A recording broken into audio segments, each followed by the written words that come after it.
Hi అండి, మరిన్ని useful టిప్స్తోనైతే ఈ వీడియో చేస్తున్నాను. సో వీడియోని స్కిప్ చేయకుండా ఎండ్ వరకు చూడండి. వీడియో నిండా టిప్సే ఉంటాయి. ఇంకా వీడియో చూసిన ప్రతి ఒక్కరు కూడా లైక్ చేసి సబ్స్క్రైబ్ చేయడం మాత్రం మర్చిపోకండి. మీరు లైక్ చేయడం వల్ల ఈ వీడియో అనేది ఇంకొంతమందికి రీచ్ అవుతుంది. సో వాళ్ళకి కూడా ఈ టిప్స్ అనేది యూజ్ అవుతాయి. మనకి ఫస్ట్ టిప్ వచ్చేసరికి మనం మార్కెట్ నుండి కాకరకాయలను తీసుకొస్తాం కదా. తీసుకొచ్చిన తర్వాత ఒక 1 or 2 డేస్లోనే అవి మొత్తం కూడా రెడ్గా అంటే పండ్లలాగా అయిపోతాయి. అలా అవ్వకుండా ఉండాలి అంటే ఈ టిప్ కనుక ఫాలో అయ్యారనుకోండి, మనకి మినిమం వచ్చేసరికి 1 or 2 months వరకు అయితే మనకి ఫ్రెష్గా ఉంటాయి. మనకి అస్సలు పండ్లు అనేది పండవు. మనకి మార్కెట్ నుండి తీసుకొచ్చిన తర్వాత నీట్గా కాకరకాయలు అనేది కడిగి ఆరబెట్టుకోవాలి. తర్వాత ఇలా 2 sides ఎడ్జెస్ అనేది కట్ చేసుకోవాలి. ఇలా 2 pieces అనేది కట్ చేసుకొని వాటిని ఒక బాక్స్ తీసుకొని అందులో ఒక టిష్యూ పేపర్ వేసి అందులో కనుక ఈ కాకరకాయ పీసెస్ అనేది స్టోర్ చేసామనుకోండి, ఫ్రిడ్జ్లో పెడితే మనకి మినిమం 2 months వరకు అయితే కాకరకాయలు పండ్లు అనేది పండవు, ఫ్రెష్గా ఉంటాయి. సో నెక్స్ట్ టైం మీరైతే కాకరకాయలు తీసుకొచ్చినప్పుడు కంపల్సరీ ఈ టిప్ అయితే ట్రై చేయండి. ఎక్కువ డేస్ వెజిటేబుల్ అనేది ఫ్రెష్గా ఉంటాయి. టిప్ నచ్చినట్లయితే కంపల్సరీ లైక్ చేయడం మాత్రం మర్చిపోకండి. లైక్ చేసి సబ్స్క్రైబ్ చేయండి. ఇలాంటి మంచి మంచి టిప్స్ అనేది మన ఛానల్లో చాలా ఉన్నాయి. ఎవరైనా ఇలాంటి టిప్స్ కావాలి అనుకుంటే మన ఛానల్కి వెళ్ళి చెక్ చేయండి. మన నెక్స్ట్ టిప్ వచ్చేసరికి మనకి సమ్మర్లో ప్రతి ఒక్కరు కూడా బయటికి వెళ్ళిన ప్రతిసారి కూడా ఈ వాటర్ బాటిల్ అనేది కంపల్సరీ క్యారీ చేస్తాము. సో వీటిని కనుక మనం నీట్గా క్లీన్ చేయలేదనుకోండి, మనకి స్మెల్ వచ్చేస్తాయి. సో బ్యాడ్ స్మెల్ వచ్చినప్పుడు మనం వాటర్ కూడా తాగలేము. సో మనం పౌడర్ కానీ సర్ఫ్ కానీ ఏదైనా సోప్ కానీ వేసి వాష్ చేసామనుకోండి, మనకి నెక్స్ట్ టైం వాటర్కి యూస్ చేసినా కూడా అదే స్మెల్ వచ్చేస్తుంటుంది. సో అలా కాకుండా ఈ టిప్ అయితే ఫాలో అవ్వండి. మనకి ఎలాంటి స్మెల్ అనేది రాదు, మనకి నీట్గా ఉంటాయి బాటిల్స్ కూడా. బాటిల్స్లో కొంచెం హాట్ వాటర్ తీసుకొని కొంచెం బేకింగ్ సోడా అలాగే కొంచెం పసుపు ఈ రెండింటిని కూడా బాటిల్లో వేసి ఒక నైట్ మొత్తం అలానే స్టోర్ చేసి పెట్టుకోవాలి. నెక్స్ట్ డే మార్నింగ్ మన నార్మల్ వాటర్ ఉంటాయి కదా, ఆ వాటర్ పోసి కనుక మనం క్లీన్ చేసామనుకోండి, మనకి వాటర్ బాటిల్స్ అనేది క్లీన్ అవుతాయి. ఐ హోప్ ఈ టిప్ అయితే ప్రతి ఒక్కరికి యూజ్ అవుతుందని అనుకుంటున్నాను. ఎందుకంటే మనం స్టీల్ కానీ ప్లాస్టిక్ కానీ ఇలా డిఫరెంట్ కైండ్ ఆఫ్ బాటిల్స్ అనేది యూజ్ చేస్తాం కదా. మనకి ఏ కైండ్ ఆఫ్ బాటిల్స్ యూజ్ చేసినా కూడా ఇలా కనుక క్లీన్ చేసుకున్నాం అనుకోండి, మనకి ఎక్కువ డేస్ ఫ్రెష్గా ఉంటాయి, స్మెల్ అనేది రావు. మన నెక్స్ట్ టిప్ వచ్చేసరికి థర్డ్ టిప్ అండి. ప్రతి ఒక్కరి ఇంట్లో కూడా ఈ బెండకాయ కర్రీ అనేది చేస్తాము. కొంతమంది తినడానికి ఇష్టపడరు, కొంతమంది అసలు కట్ చేయడానికి కూడా ఇష్టపడరు. ఎందుకంటే అందులో అంత జిగురు అనేది ఉంటుంది.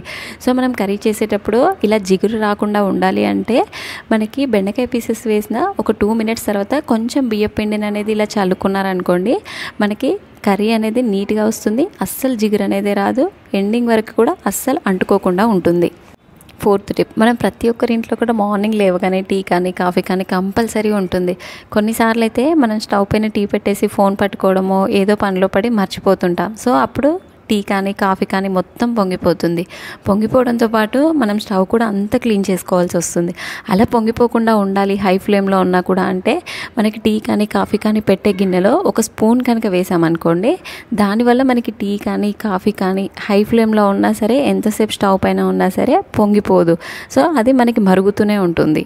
ఈ టిప్ అయితే ప్రతి ఒక్కరికి యూజ్ అవుతుంది అనుకుంటున్నాను. ప్రతి ఒక్కరి ఇంట్లో ఎవరైనా సరే టీ కానీ కాఫీ కానీ తాగే వాళ్ళైతే కంపల్సరీ ఉంటారు కదా.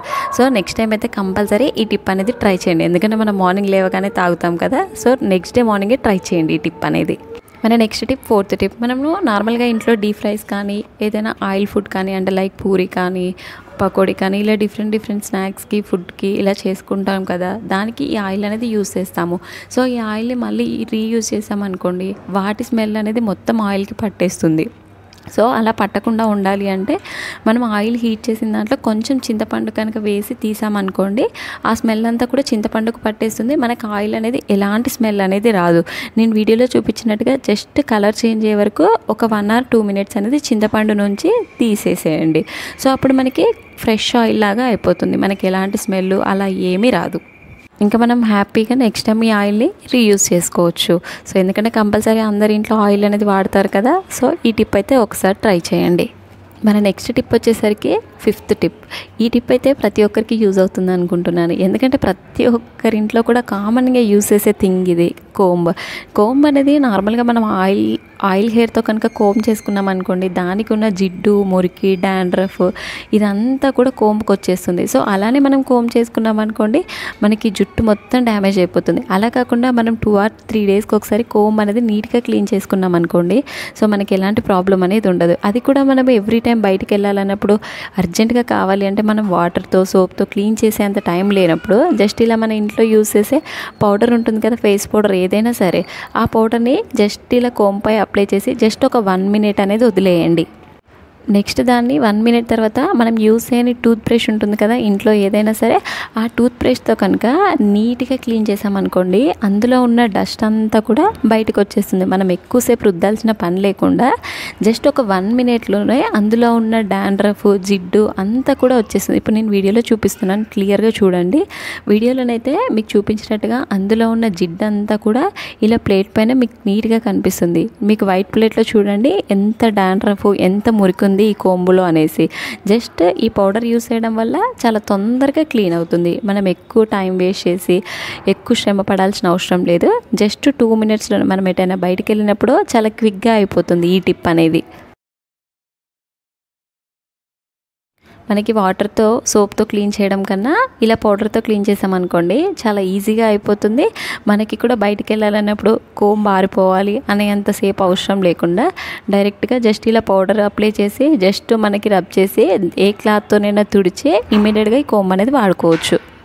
టిప్ నచ్చినట్లయితే తప్పకుండా ట్రై చేయండి. ఈ టిప్ మీకు ఎంతవరకు వర్కౌట్ అయింది అనేది కూడా కామెంట్ చేయడం మాత్రం మర్చిపోకండి.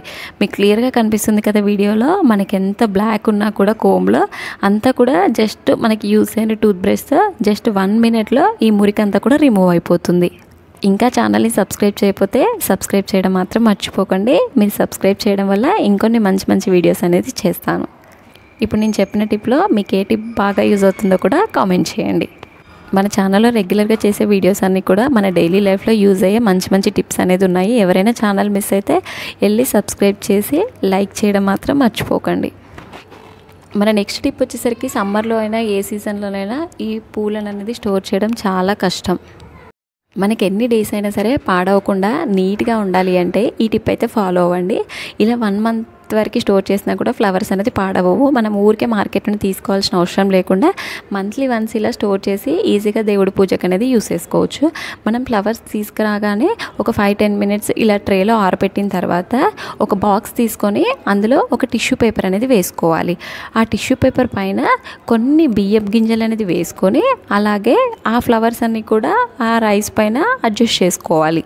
నెక్స్ట్ మనం అందులో ఇంట్లో యూజ్ చేసే న్యూస్ పేపర్ ఉంటుంది కదా, ఆ న్యూస్ పేపర్ని చిన్న చిన్న పీసెస్గా కట్ చేసుకొని ఈ ఫ్లవర్స్ మధ్యలో కనుక పెట్టామనుకోండి, మనకి ఫ్లవర్స్ అనేది ఎన్ని డేస్ అయినా సరే మనకి పాడవకుండా ఆల్మోస్ట్ 1 month వరకు మనం ఇప్పుడు మార్కెట్ నుండి తీసుకొచ్చినట్టు ఎలా ఉన్నాయో సేమ్ యాజ్ ఇట్ ఈజ్ అలానే ఉంటాయి. ఎందుకంటే ఈ టిప్ అయితే ప్రతి ఒక్కరికి యూజ్ అవుతుంది అనుకుంటున్నాను. మన ఫ్లవర్స్ కోసం వేస్ట్ ఆఫ్ మనీ, ఎక్కువ అమౌంట్ అనేది వేస్ట్ చేయాల్సిన అవసరం లేకుండా ఈ టిప్ కనుక ఫాలో అయ్యారనుకోండి, సిటీలో ఉండే ప్రతి ఒక్కరికి కూడా బాగా యూజ్ అవుతుంది. ఎందుకంటే ప్రతి ఒక్కరు కూడా మనీ పెట్టి ఫ్లవర్స్ అనేది తీసుకుంటాం కదా, సో అవి పాడైనప్పుడు వేస్ట్గా పడేయడం కంటే ఇలా స్టోర్ చేశారనుకోండి, ఏ ఫ్లవర్స్ అయినా సరే ఇలా ఈజీగానైతే స్టోర్ చేసుకోవచ్చు. ఐ హోప్ నేను చెప్పిన టిప్స్ అన్నీ కూడా మీకు నచ్చాయి అని అనుకుంటున్నాను. ఇంకా మీకు ఏ కైండ్ ఆఫ్ టిప్స్ కావాలి, దేనికి రిలేటెడ్ టిప్స్ కావాలి అనేది కామెంట్ చేయండి. ఇన్ కేస్ పాసిబిలిటీ ఉంటే కంపల్సరీ నెక్స్ట్ వీడియోస్లోనైతే మీకు దానికి రిలేటెడ్ టిప్స్ అయితే చేస్తాను. సో ఇంకా వీడియో చూసిన ప్రతి ఒక్కరు కూడా లైక్ చేసి సబ్స్క్రైబ్ చేసి సపోర్ట్ చేయడం మాత్రం మర్చిపోకండి. ఇలాంటి మంచి మంచి టిప్స్, మంచి మంచి వీడియోస్ అనేది ఇంకా చేస్తాను ఫ్యూచర్లో. టిప్స్ అన్నిట్లో కూడా మీకు ఏ టిప్ యూస్ఫుల్ అనేది కామెంట్ చేయడం మాత్రం మర్చిపోకండి. Thanks for watching.